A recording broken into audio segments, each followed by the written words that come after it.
उत्पत्ति ग्रंथ अध्याय 27। इसहाक का पुत्रों को आशीर्वाद। इसहाक बूढ़ा हो गया और उसकी आंखें इतनी कमजोर हो गईं कि वह देख नहीं पाता था।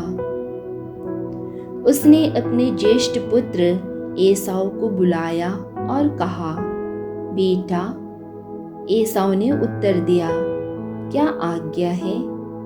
इसहाक ने कहा, तुम देखते ही हो कि मैं बूढ़ा हो गया हूँ, ना जाने कब तक जीवित रहूंगा।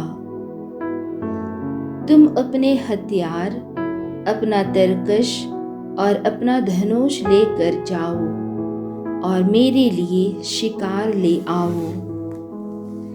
तब मेरी पसंद का स्वादिष्ट भोजन बनाकर मुझे खिलाओ। मैं मरने से पहले तुम्हें आशीर्वाद देना चाहता हूँ। रिबेका इसहाक और उसके पुत्र एसाव की बातचीत सुन रही थी। इसी बीच रिबेका ने अपने पुत्र याकूब से कहा, मैंने सुना है कि तुम्हारे पिता तुम्हारे भाई एसाव से इस प्रकार कह रहे थे कि तुम मेरे लिए शिकार लाकर स्वादिष्ट भोजन बनाओ और मुझे खिलाओ, जिससे मैं उसे खाकर मरने से पूर्व प्रभु के सामने तुम्हें आशीर्वाद दूं। इसलिए बेटा, मेरी बात मानो और वही करो जो मैं कहती हूँ। बकरियों के बाड़े में जाकर उनके 2 अच्छे अच्छे बच्चे मेरे पास ले आओ। मैं उन्हें पकाकर तुम्हारे पिता की पसंद का स्वादिष्ट भोजन तैयार करूंगी। फिर तुम उसे ले जाकर अपने पिता को खिला देना, जिससे वह मरने से पहले तुम्हें आशीर्वाद दे दें। इस पर याकूब ने अपनी माँ रिबेका से कहा, तुम्हें मालूम है कि मेरे भाई एसाव का शरीर रोएदार है, किंतु मेरा तो रोमहीन है। संभव है कि मेरे पिता मेरा स्पर्श करें और वह समझे कि मैं उनसे छल कपट कर रहा हूँ और आशीर्वाद के बदले अभिशाप मेरे सिर पड़ेगा। उसकी माता उससे बोली, बेटा, तुम्हारा अभिशाप मेरे सिर पड़े। तुम मेरी बात मानो और जाकर बकरी के 2 बच्चे मुझे ला दो। इस पर वह गया और उन्हें लाकर अपनी माता को दिया। उसकी माता ने उसके पिता की रुचि के अनुसार स्वादिष्ट भोजन तैयार किया।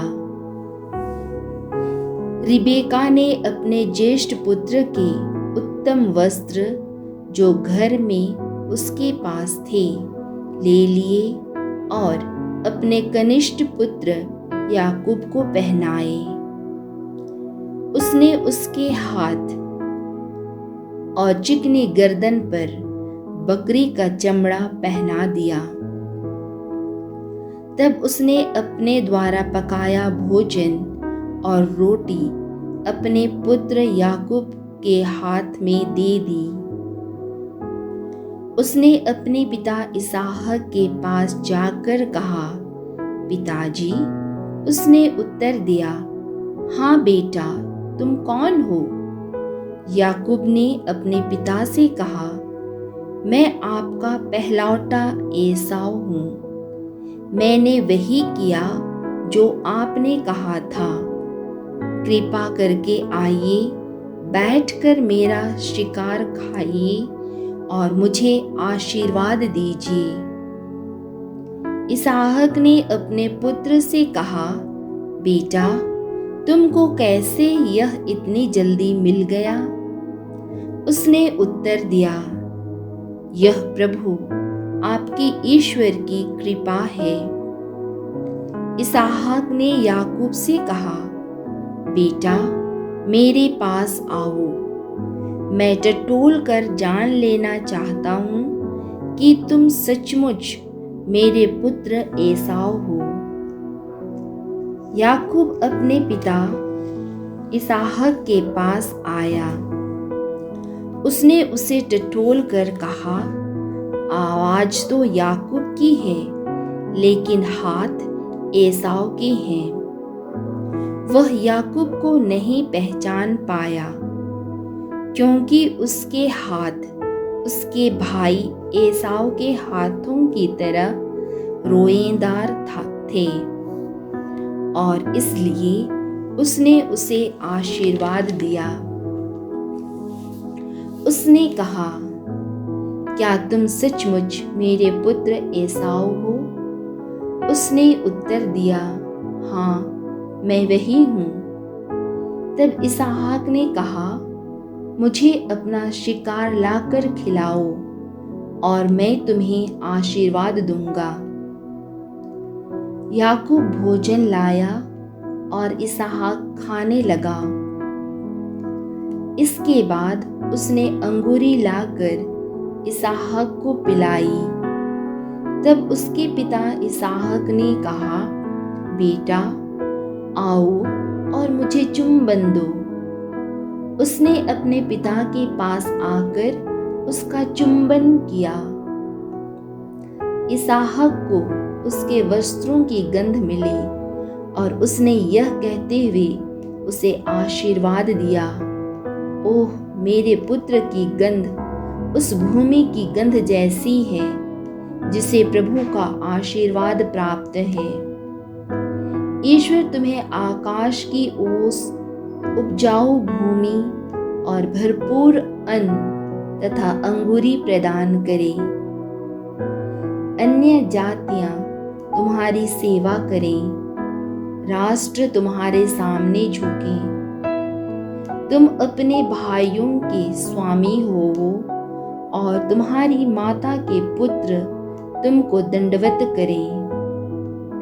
जो तुमको अभिशाप दें वह अभिशप्त हो, और जो तुमको आशीर्वाद दें उसे आशीर्वाद प्राप्त हो। जब इसहाक याकूब को आशीर्वाद दे चुका था और याकूब जैसे ही अपने पिता इसहाक के पास से जा रहा था, तो उसका भाई एसाव शिकार से लौटा। उसने भी स्वादिष्ट भोजन तैयार किया और उसे अपने पिता के पास लाकर बोला, पिताजी उठिए, अपने पुत्र का शिकार खाइए और मुझे आशीर्वाद दीजिए। उसके पिता इसहाक ने उससे पूछा, तुम कौन हो? उसने उत्तर दिया, मैं आपका पुत्र, आपका पहलौठा पुत्र एसाव हूँ। यह सुन इसहाक को बड़ा आश्चर्य हुआ और वह बोला, तो वह कौन था जो शिकार का भोजन लेकर मेरे पास आया था? तुम्हारे आने से पहले मैंने उसका परोसा भोजन खाया और उससे आशीर्वाद दिया, और वह आशीर्वाद उस पर बना ही रहेगा। अपने पिता की बातें सुनते ही एसाव ने बड़े ऊंचे और दुख भरे स्वर से पुकारते हुए अपने पिता से कहा, पिताजी मुझे भी आशीर्वाद दीजिए। पर उसने कहा, तुम्हारे भाई ने आकर मुझसे धोखे से तुम्हारा आशीर्वाद छीन लिया है। उसने कहा, उसका नाम याकूब ठीक ही तो रखा गया था। उसने मुझे 2 बार धोखा दिया है। उसने पहले तो मेरा पहलौठा होने का अधिकार मुझसे छीन लिया था, और अब उसने मेरा आशीर्वाद भी छीन लिया।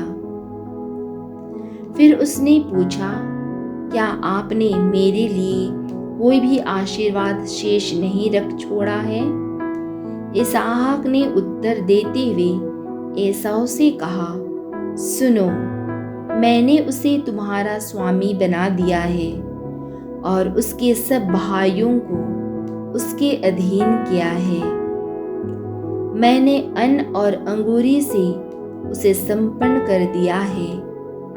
मेरे पुत्र, अब मैं तुम्हारे लिए क्या कर सकता हूँ? पर एसाव ने अपने पिता से कहा, पिताजी, क्या आपके पास एक ही आशीर्वाद है? पिताजी, मुझे भी आशीर्वाद दीजिए। यह कहकर एसाव फूट फूट कर रोने लगा। तब उसके पिता इसहाक ने उससे कहा, देखो, पृथ्वी की उपजाऊ भूमि से दूर और ऊपर के आकाश की ओस से दूर तुम्हारा निवास स्थान होगा। तुम अपनी तलवार के बल पर जियोगे, पर अपने भाई के अधीन रहोगे।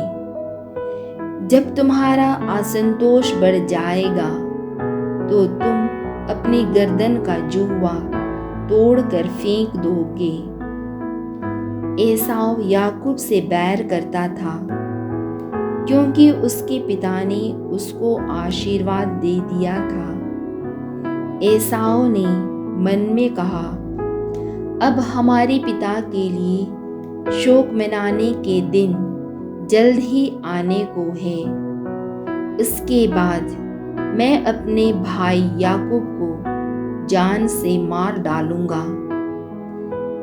जब अपने बड़े बेटे एसाव की ये बातें रिबेका को मालूम हुई तो उसने अपने छोटे बेटे याकूब को बुलाकर उससे कहा, सुनो, तुम्हारा भाई एसाव तुमसे बदला लेने के लिए तुम्हें मार डालना चाहता है। बेटा, अब मेरी बात मानो। हरान देश में मेरे भाई लाबान के यहाँ शीघ्र भाग जाओ। जब तक तुम्हारे भाई का क्रोध शांत ना हो जाए, तब तक कुछ समय तक उसी के यहाँ रहो। जैसे ही तुम पर तुम्हारे भाई का क्रोध दूर हो जाएगा और वह भूल जाएगा कि तुमने उसके साथ क्या किया है, वैसे ही मैं किसी को भेजकर तुम्हें वहां से घर वापस बुलवा लूंगी।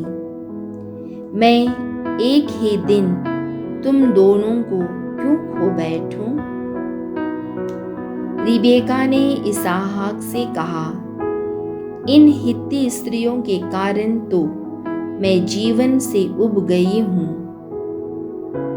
यदि याकूब ने भी इस देश की किसी कन्या से, किसी हित्ती कन्या से विवाह कर लिया, तो फिर जीने से मुझे क्या लाभ?